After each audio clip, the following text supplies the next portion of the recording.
Hello, esteemed audience. Forget silk and beauty, forget the romance of the Forbidden Palace. You are about to step into a place where the air tastes of fear, and the whispers carry death.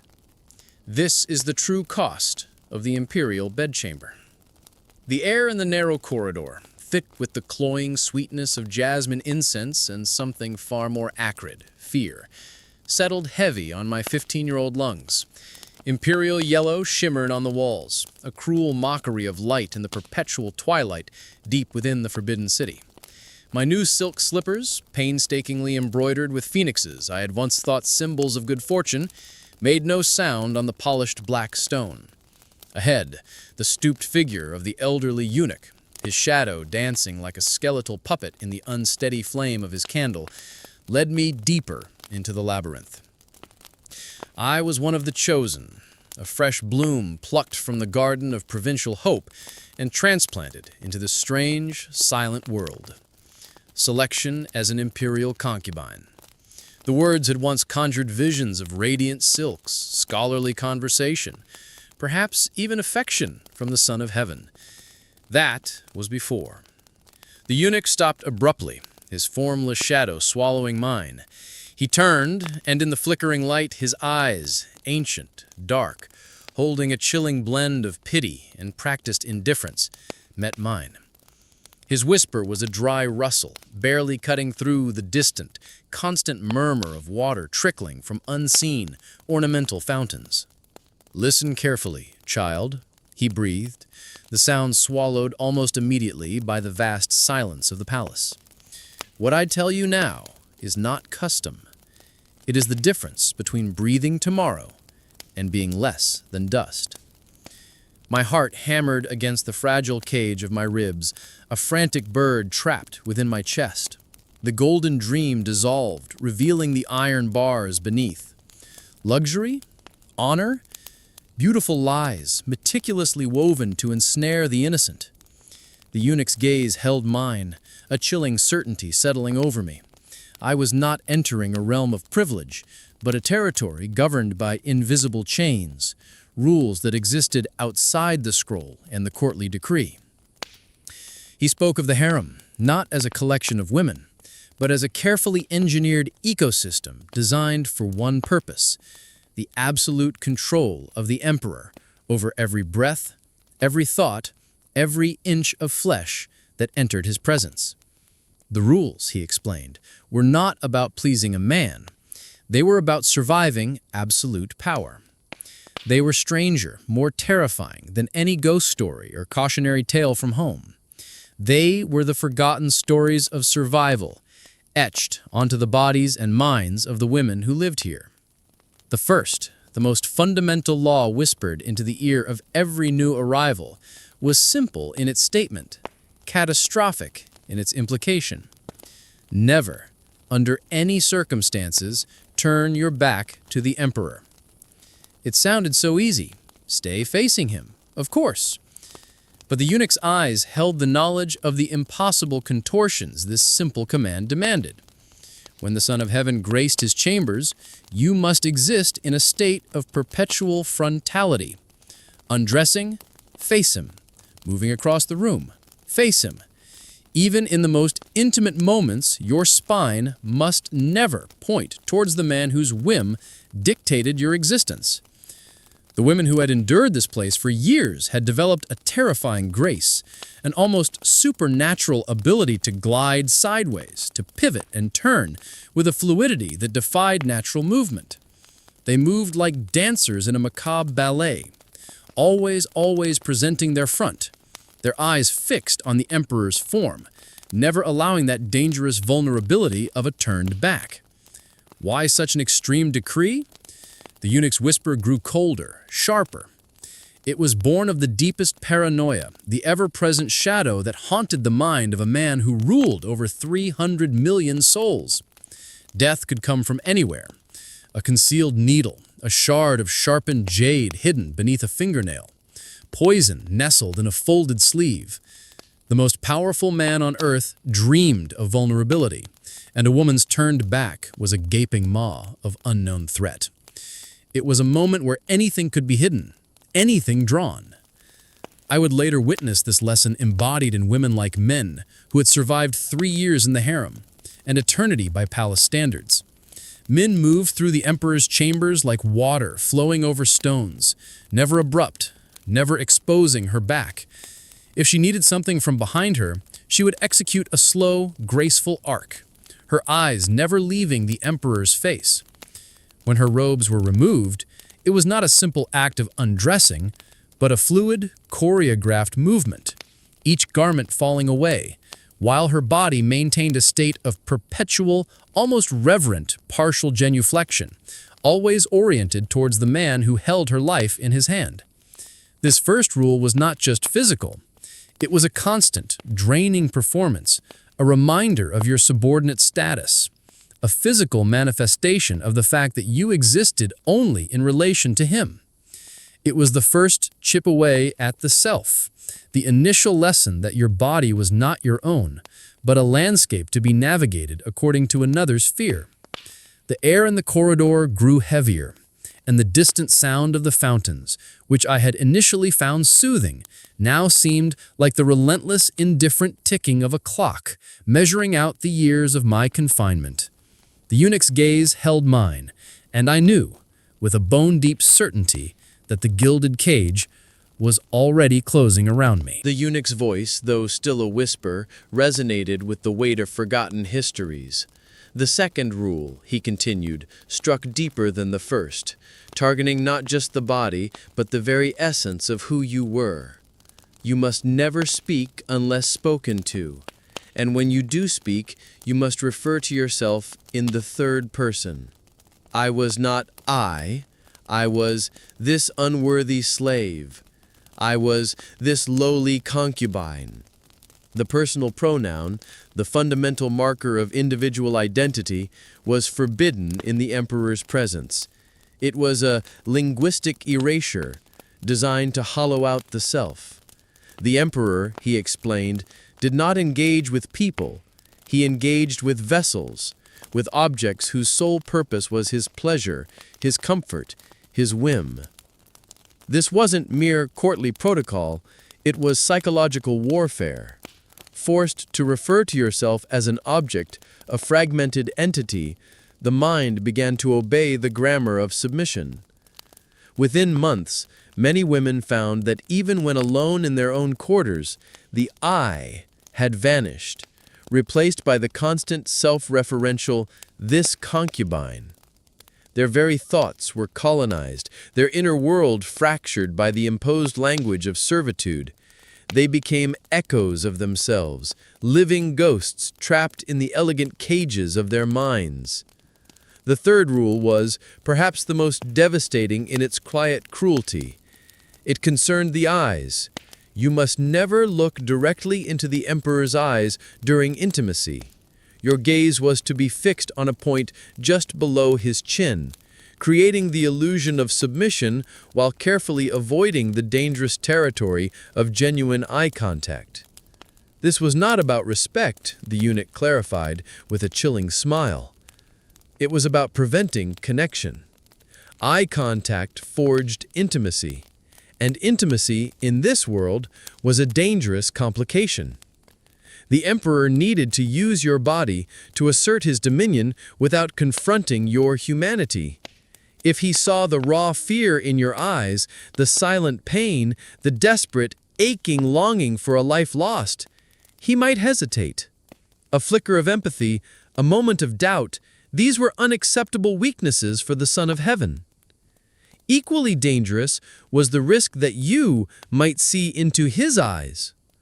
What if you discovered the terrifying truth that the Son of Heaven was merely a man, lonely perhaps, burdened by the weight of his divine mandate, desperately seeking validation and control through the conquest of women's bodies? Such a revelation would shatter the carefully constructed illusion of divinity, making submission a conscious, unbearable act rather than a seemingly natural order. The most twisted aspect of this rule lay in its violation. If your gaze accidentally met his, even for a fleeting second, the punishment was not death, not immediately. Instead, you must instantly prostrate yourself, forehead pressed to the cold floor, and beg forgiveness. Not for disrespect, but for the staggering presumption of treating him as an equal, of daring to meet his gaze as one human soul to another. Repeated violations did lead to a fate considered worse than death: banishment to serve in the quarters of the eunuchs, a slow, anonymous fading into the shadows, a living warning to others of the cost of forgetting your place, of daring to see or be seen. The fourth rule governed the most intimate moments, and it was a chilling testament to the emperor's need for absolute control.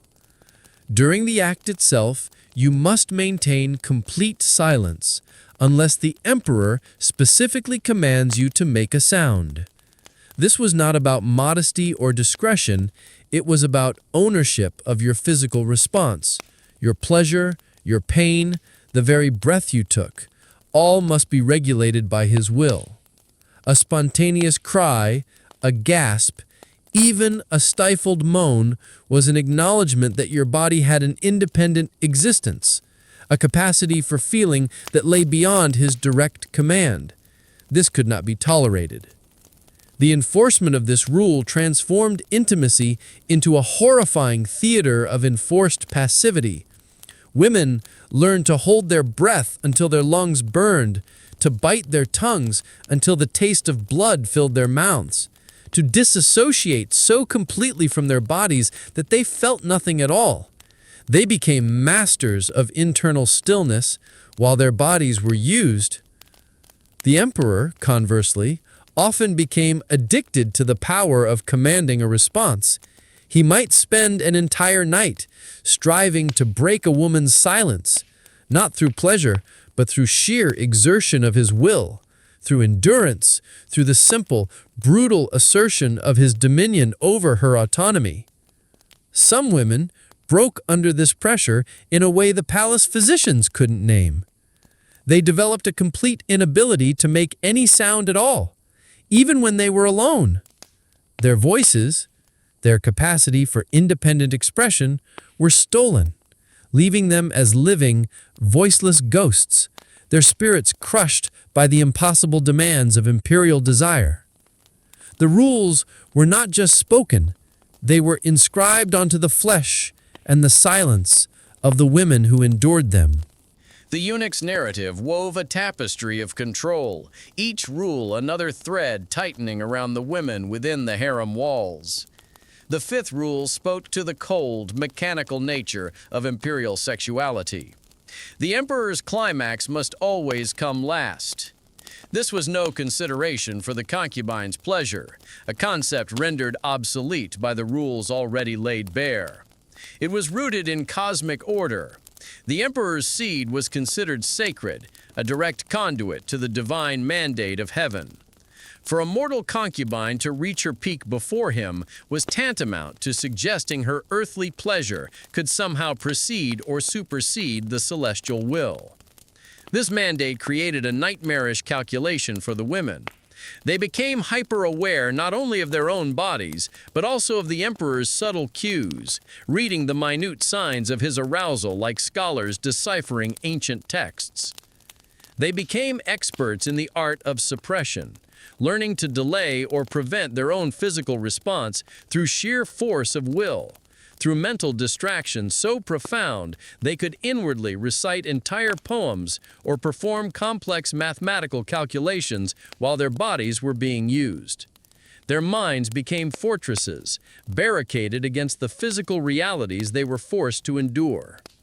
The sixth rule stripped away the last vestiges of dignity in the aftermath. Once the emperor had finished, the concubine must remain in position, usually prostrate, until he gave permission to move. This could last minutes or hours, depending solely on his mood, a cruel postscript to an encounter devoid of intimacy. During this time, she was forbidden to clean herself, to adjust her position for comfort, or to show any outward sign of physical discomfort. It was a deliberate act of reinforcement, cementing the fundamental inequality of the exchange. He could rise, dress, call for attendance, even summon another concubine, while she remained frozen, her body still bearing the evidence of their encounter, held in this final act of submission until his will released her. The seventh rule plunged the women into a constant state of biological terror. If a concubine became pregnant, she must immediately report it to the head eunuch, not the emperor. And she must report it even if she only suspected pregnancy, even if she was not certain. The penalty for failing to report a confirmed pregnancy was death.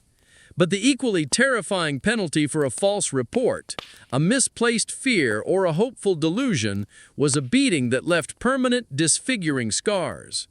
This rule turned the women's own bodies into sources of profound anxiety. Every shift in appetite, every missed cycle, every wave of nausea became a potential trigger for ruin. They became obsessive chroniclers of their physicality, their very fertile nature transformed into a source of dread. The lucky ones learned to read their bodies with chilling accuracy.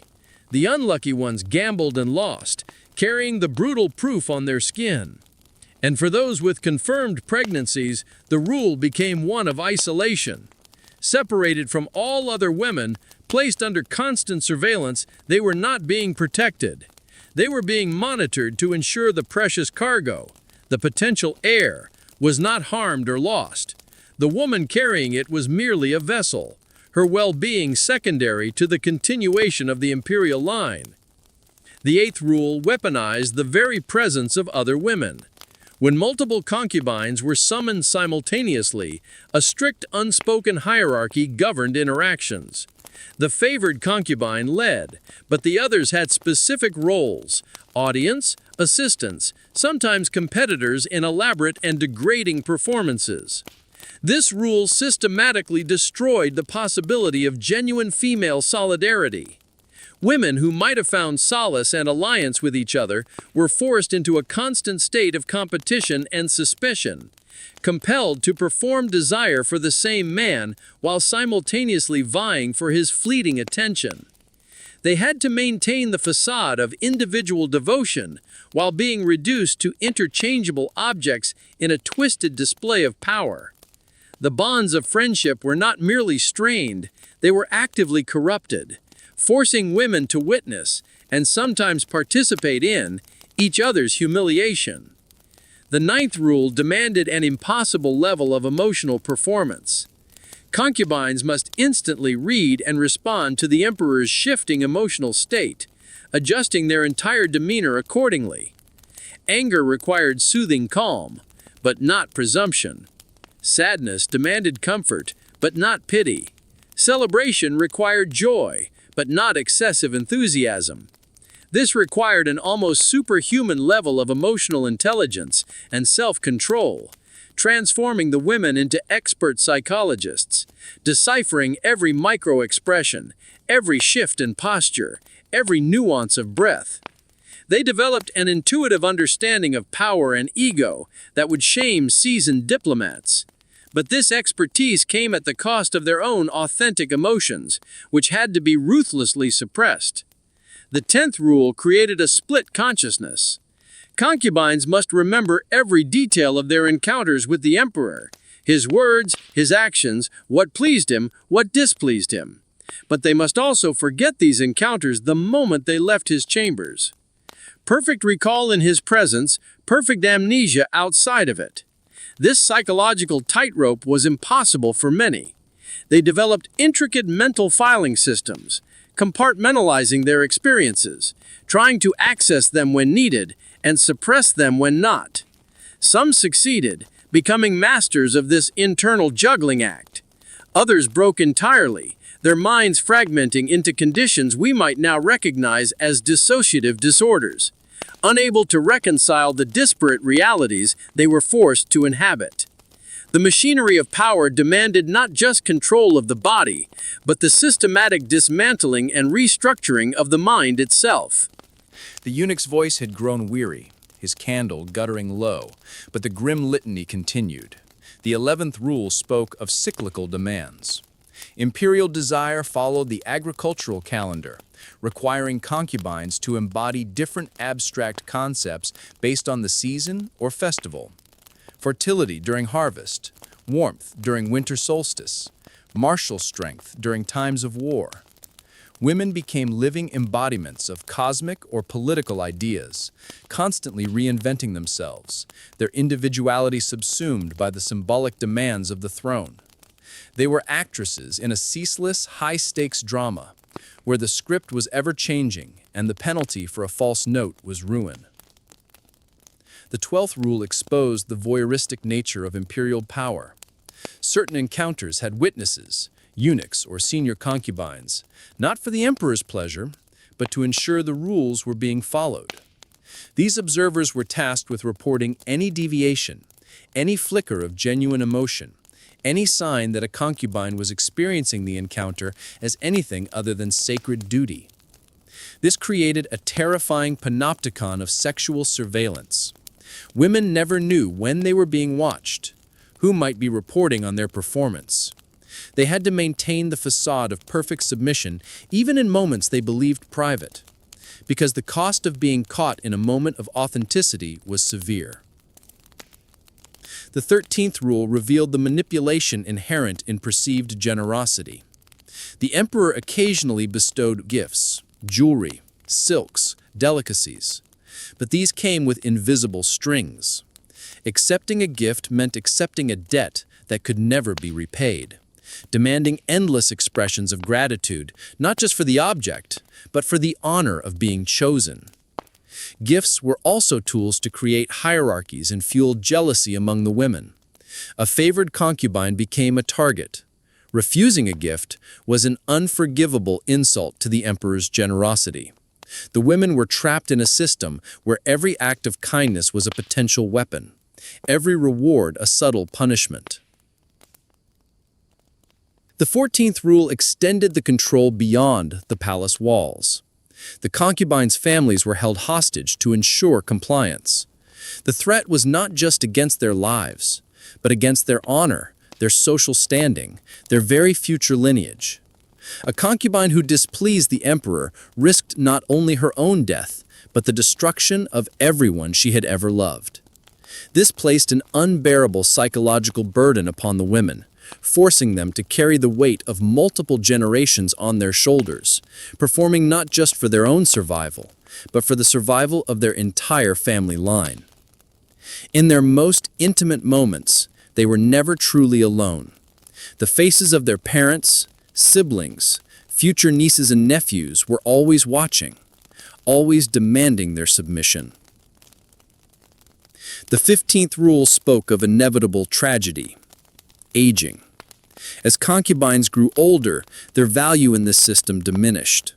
They had to maintain appeal without appearing desperate, age gracefully without noticeable decline, accept their diminishing status while still competing for attention. Beauty rituals became dangerous, lead-based cosmetics, painful procedures, obsessive compulsions. All desperate attempts to hold back the tide of time. The lucky ones, the eunuch murmured, died young, spared the slow, agonizing degradation of their worth in the emperor's eyes. The 16th rule concerned the emperor's death, forcing a final, terrible choice. When the Son of Heaven died, his concubines faced a decision that was no choice at all. They could volunteer to be buried with him, ensuring their honor and their family's security in the afterlife. Or they could live on as widows, forever marked, never able to remarry or bear children, relegated to a marginal existence. Preparation for this final rule began early, cultivating a relationship with death not as an end, but a potential fulfillment of duty.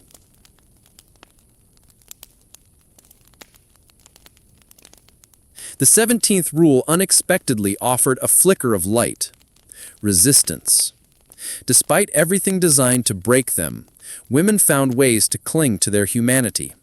Secret languages, coded conversations woven into poetry or flower arrangements, hidden rituals of remembrance, subtle acts, a glance held too long, a song slightly off key, Dramatic acts, escape attempts, secret pregnancies hidden from the authorities, even elaborate suicide plots disguised as loyalty.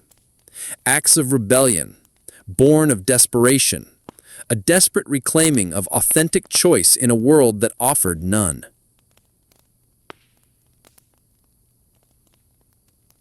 The 19th rule confirmed their ultimate disposability. When the emperor died, the women who had served him became dangerous reminders of the old regime. They knew too much, represented too much of the past. The new emperor had to neutralize their influence. The lucky ones were sent to remote temples as nuns. The unlucky ones simply disappeared, unrecorded. The truly unfortunate were kept alive at the lowest levels, living warnings to the new generation of concubines about the temporary nature of imperial favor. And the 20th and final rule, bringing me full circle, forgetting. To survive, you had to learn to forget everything. What you saw, what you did, what was done to you. Become a blank slate, an empty vessel for new purposes. But forgetting was not erasure. The memories burrowed deep, surfacing in nightmares, moments of sudden panic, the inability to trust or love. The women carried these invisible scars, living reminders of a system that valued their beauty more than their humanity.